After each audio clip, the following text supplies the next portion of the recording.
उस पर आपकी पार्टी ने आज तक क्या एक्शन लिया है? हमारी पार्टी ने स्पष्ट कहा है माननीय मुख्यमंत्री जी ने कि अविलंब चंद्रशेखर जी को अपना बात वापस लेना चाहिए, और हम लोग भी इसकी मांग करते हैं कि रामायण पर, महाभारत पर किसी प्रकार की कोई टिप्पणी नहीं होना चाहिए। वो मानव जाति के लिए, सनातन धर्म के लिए, हिंदू के लिए सबसे बड़ा धर्म। हमारे साथ हैं जदयू के जिला मुख्य प्रवक्ता प्रोफेसर अमर सिंह, और आज इनसे होने वाले हैं कुछ तीखे सवाल, तो बने रहे हमारे साथ और मिलवाते हैं अभी हम जदयू के मुख्य प्रवक्ता अमर सिंह जी से। आपका दोनों चैनल में बहुत बहुत स्वागत है। आप सबों का भी बहुत बहुत स्वागत। आज का सबसे पहला सवाल ये है, क्या सनातन धर्म एक मंदिर का घंटा हो गया कि कोई भी आता है और बजा करके चला जाता है? सनातन धर्म तो जीने की कला है, और इस दुनिया की सबसे आश्चर्यजनक वस्तु मानव है, और मानव को जीवन जीने के लिए धर्म है, जो धर्म सनातन धर्म से बड़ा विश्व में कोई धर्म नहीं है। देखिए, शिक्षा मंत्री प्रोफेसर चंद्रशेखर जी, जिस तरह से मैं भी प्रोफेसर हूँ 35 वर्ष से, उस तरह से वो भी प्रोफेसर हैं, और चूँकि राजनीति में उनकी क्या समझ आई कि रामायण के ऊपर उन्होंने टिप्पणी किया, और रामायण के दोहा के ऊपर उन्होंने टिप्पणी किया, जो टिप्पणी वांछनीय है, हम उसे सही टिप्पणी नहीं मानते। तो क्या आप शिक्षा मंत्री जी के इस स्टेटमेंट का समर्थन करते हैं या विरोध करते हैं? नहीं, उनका तो भारी विरोध हो रहा है, चूँकि उन्होंने जिस तरह से विश्लेषण किया उन चौपाइयों का, वो विश्लेषण अधूरा है। इससे मानव जाति के लिए वह बात बने जिससे मानव जाति शांतिपूर्वक जीवन जी सके इस धरा पर, इसके लिए रामायण बनाया हुआ है। लेकिन आप ही के पार्टी के और आरजेडी के जो बड़े बड़े लीडर हैं, खास करके बिहार के उप मुख्यमंत्री तेजस्वी यादव जी, जब इन लोगों को इन जैसे नेताओं पे अंकुश लगाने की ज़रूरत है, तो इसके बजाय जो है उनके बयान को जो है सहारा जा रहा है, कहीं ना कहीं समर्थन दिया जा रहा है। इस पर क्या कहेंगे? देखिए, उनके बयान को समर्थन देना राजनीतिकरण करना है। हमारे मुख्यमंत्री जी का स्पष्ट कहना है कि प्रोफेसर चंद्रशेखर अपने कहे हुए बातों को वापस ले, और हमारे पार्टी का और हमारे नेता का यह मानना है कि रामायण एक ऐसा पवित्र ग्रंथ है जिस ग्रंथ की चर्चा आज से नहीं बल्कि आदिकाल से हो रही है, और रामचंद्र जी के राम राज्य में किस तरह से सबरी माता के जूठे बेर राम जी खाए, किस तरह से सहनी और केवट के नाव पार कराने के लिए उसमें उद्धृत है। तो समाज को तोड़ने वाली बात कह दिए उन्होंने। कभी शूद्र के बारे में टिप्पणी कर दी, और कभी महिला के बारे में टिप्पणी कर दी, कभी अधम जाति के बारे में टिप्पणी कर दी। अधम कौन है? अधम वो है जो धर्म को नहीं मानता है।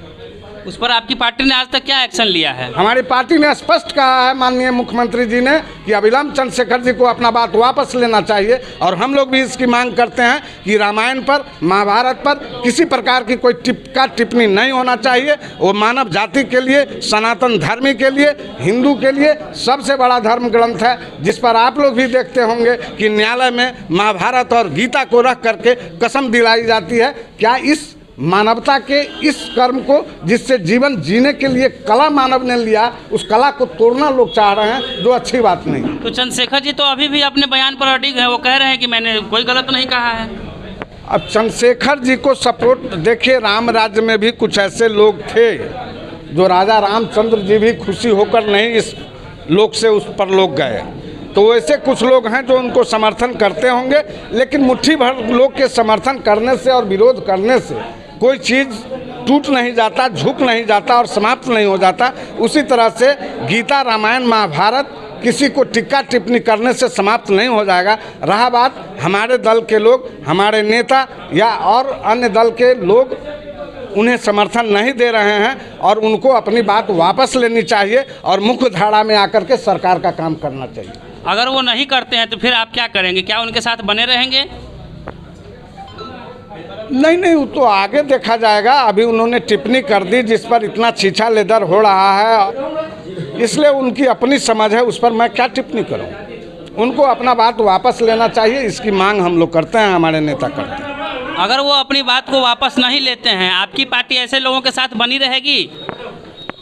यदि वो अपनी बात वापस नहीं लेते हैं तो हमारा शीर्ष नेतृत्व जो करेगा उसको हम मानेंगे। हमारा शीर्ष नेतृत्व इस पक्ष में है कि इस तरह की बात जो भी करते हैं समाज तोड़ने का, हम लोग उसके विरोध में हैं। हम लोग समाज जोड़ना चाहते हैं, हर समस्या का समाधान चाहते हैं। हम लोग समाज तोड़ने वाले को कभी सपोर्ट नहीं करते।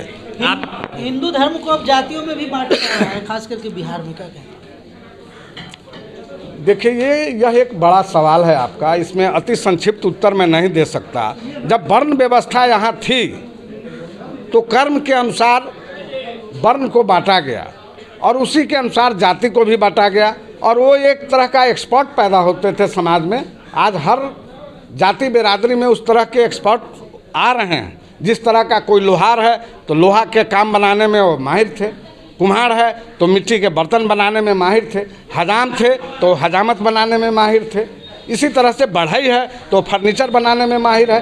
जूता सीने वाला जो चमार जाति के हमारे लोग थे, सारे लोगों के पाँव में कांटा नहीं गड़े, ठोकर नहीं लगे। इसलिए समाज को कितना बड़ा देनदार, कितना बड़ा देन उस राम का रहा होगा जिसके नाम के अंत में राम लगता है, हम लोग उसको चमार कहते हैं। तो ये कहने से बनता बिगड़ता नहीं। समाज तो हर जाति, हर धर्म, हर फूल से बना हुआ फुलवारी है, इसमें कोई बड़ा और छोटा नहीं है, सभी एक समान। जब भी इस तरह का चीज़ होता है तो सिर्फ हिंदू धर्म को लेकर के ही इस तरह का बयानबाजी क्यों होता है? देखिए वो बहुत पुराना वैदिक काल का चीज़ था जिस समय वर्ण व्यवस्था हुआ और आप लोग जानते होंगे कि ब्राह्मण, क्षत्रिय, वैश्य और शूद्र 4 भागों में कर्म के अनुसार उस समय भी बांटा गया था। लेकिन अब जमाना 21वीं शताब्दी में और हम 21वीं शताब्दी में हर मानव एक समान है, हर व्यक्ति संविधान से चल रहा है, संविधान से ऊपर कोई नहीं है।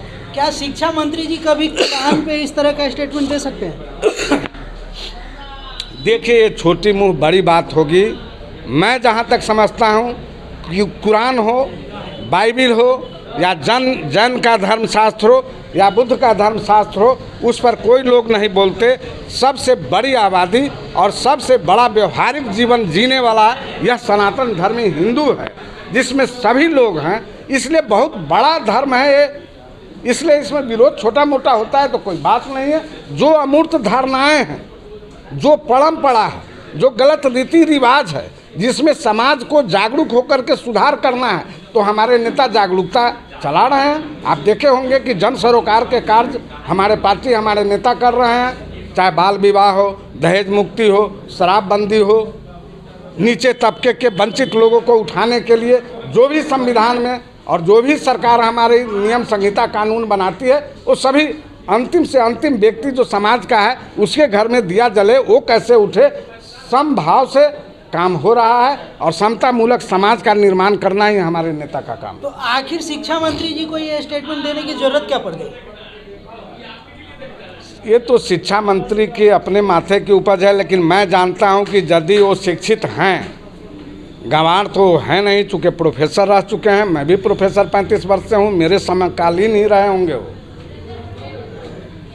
ऐसा स्टेटमेंट दे करके उन्होंने यह दिखाना चाहा होगा कि समाज में को राजनीतिकरण कर दे और कुछ वोट जो है वो वोट हमारे पार्टी के तरफ आ जाए, ऐसा कुछ लोग कह रहे हैं। मेरा मानना है नहीं है। उन्होंने एक, चूँकि वहाँ समीक्षा हो रही थी, वहाँ हमको लग रहा है कि जिस यूनिवर्सिटी में वो गए थे वक्तव्य देने, उस यूनिवर्सिटी में बाई फ्लूक उनसे बुला गया ऐसा दोहा बोला गया उनको जो अधूरा उन्होंने बोला।